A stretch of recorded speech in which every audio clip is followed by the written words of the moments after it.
Napag-usapan natin ang patungkol sa laban nitong sila Zijon at Zilenius, kung saan ginamit na nitong si Zijon ngayon ang kanyang Veldora Killing Arts. Pero bago natin simulan itong video na ito, ay i-roll muna natin ang intro. Hello everyone and welcome to my channel, ang inyong source ng Tagalog na Tansura Contents. Sa channel na ito pinag-uusapan natin ang mga nangyayari sa may Tansura universe. So without further ado, let's get into the video. Nag-upload na nga pala guys ang Kohay PH ng Tagalog na solo leveling. Kaya kung gusto mo makapanood ng Tagalog solo leveling contents, bisitahin nyo ang Kohay PH. Link in the description. So tinamaan nga itong si Zilenius ng atake nitong si Zijon. Ang energy ng Nihility Collapse para naging isang wave na nag-travel mula sa kamao nitong si Zijon papunta sa sikmura nitong si Zilenius. At kahit nagaano katigas ang armor nitong si Zilenius dito, hindi niya nagawa na ma-block itong atake na ito. Nakaramdam itong si Zilenius ng sobrang sakit sa may sikmura niya at namula ang kanyang mga mata dahil sa sakit at galit na nararamdaman niya ngayon. Talagang napaka-humiliating daw nito para kay Zilenius. Hindi niya inakala na makakapag-deal ng ganitong damage itong anak niya sa kanya. Kaya nawala ang composure nitong si Zilenius. At dahil naman doon, nagsalita itong si Zijon. Sabi ni Zijon, hindi pa daw matured enough itong si Zilenius kasi naging emotional daw ito na ganito sa may battlefield ngayon. Sinabi ito nitong si Zijon plainly. Isa daw itong declaration na nagbago na ang kanilang position. Kumbaga, itong si Zilenius na ang underdog sa ngayon.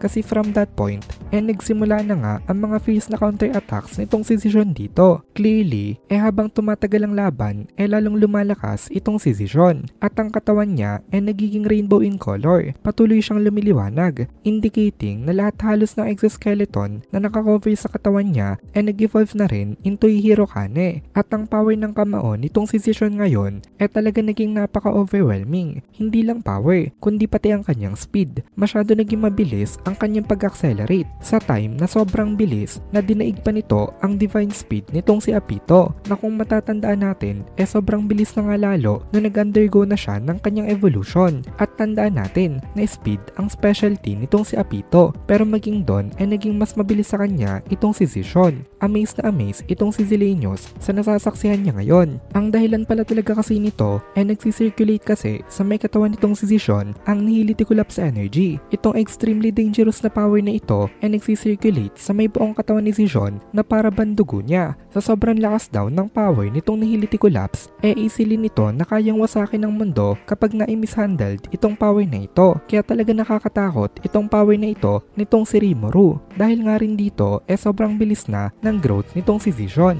to the point na hindi na siya makita halos nitong si Zilenius. Dahan-dahan paunti-unti nang tumatama ang kanyang mga atake kay Zilenius at after some time talagang broken ang balance nila. Ibig sabihin wala na talagang magawa itong si Zilenius, ni ang i-defend ang sarili niya hindi niya na kaya. Tumatama na ang lahat ng mga atake nitong si Zijon sa kanya. Mapasuntok, mapasipa, lahat ng atake hindi na kayang depensahan nitong si Zilenius. At this point itong si Zijon na daw ang pinakamalakas na Insector. Tandaan natin na sobrang lakas nitong si Zilenius. Siya ang reigning na Insect Lord for all eternity, and yet wala siyang magawa laban kay Zijon ngayon. Kaya hindi maintindihan nitong si Zilenius kung ano ba nangyayari. Nasa state of confusion siya ngayon. Hindi niya alam kung ano nangyayari sa kanya nang biglang tumigil sa pag-atake niya itong si Zijon. Napaluhod naman itong si Zilenius habang sumusuka siya ng dugo at coldly na tumingin itong si Zijon sa kanya. Hindi ganun ka-naive itong si Zijon para mag-hesitate na patayin itong si Zilenius just because ito ang tatay niya. Actually, galit nga siya dito kasi ang dahilan talaga kung bakit tumakas itong si Zijon dahil sa trato sa kanila nitong si Zilenius dati. Kaya nakapag-decide itong si Zijon na pumunta sa may Cardinal World para maprotektahan niya itong si Apito. Wala naman daw talagang intention itong si Zijon na maghiganti dito, pero since nasa situation na daw sila na ito ngayon,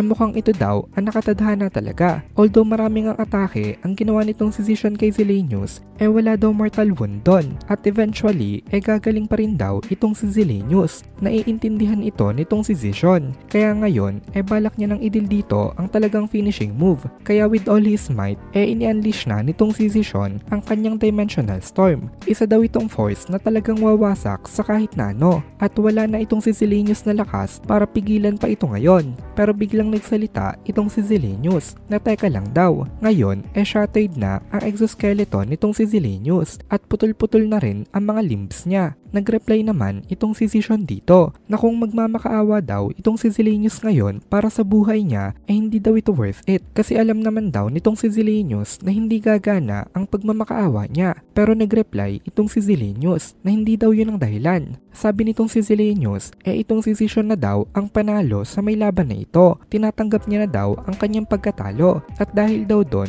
meron daw siyang gusto na ipamana kay Zision. Ito pala ang buhay niya na rin mismo, ang ultimate skill niya na Sephiroth. Sabi ni Zillenius ito na daw ang time para magpaalam siya dito, kaya ito na rin daw ang time para ibigay niya kay Zision ang title ng pagiging hari ng mga Insectoids na kanilang race. Kumbaga para itong coronation ceremony para sa isang creator god. Pero nag-reply itong si Zision dito na nonsense daw. Ini-offer niya daw ang kanyang body sa kanyang god na si Rimurosama, kaya wala daw siyang intention na mag-succeed sa may trono nitong si Zillenius. Ang ambitions daw nitong si Zillenius tatapusin niya na rin dito. Nag-reply itong si Zision na parang wala siyang pakialam sa may benefits na ini-offer nitong si Zillenius sa kanya. At dito na muna natin tatapusin itong video na ito. Kung nagugustuhan mo itong mga videos natin ay please consider joining the membership para mapanood mo na agad ang mga kasunod na part dahil palaging advance ang ating mga members.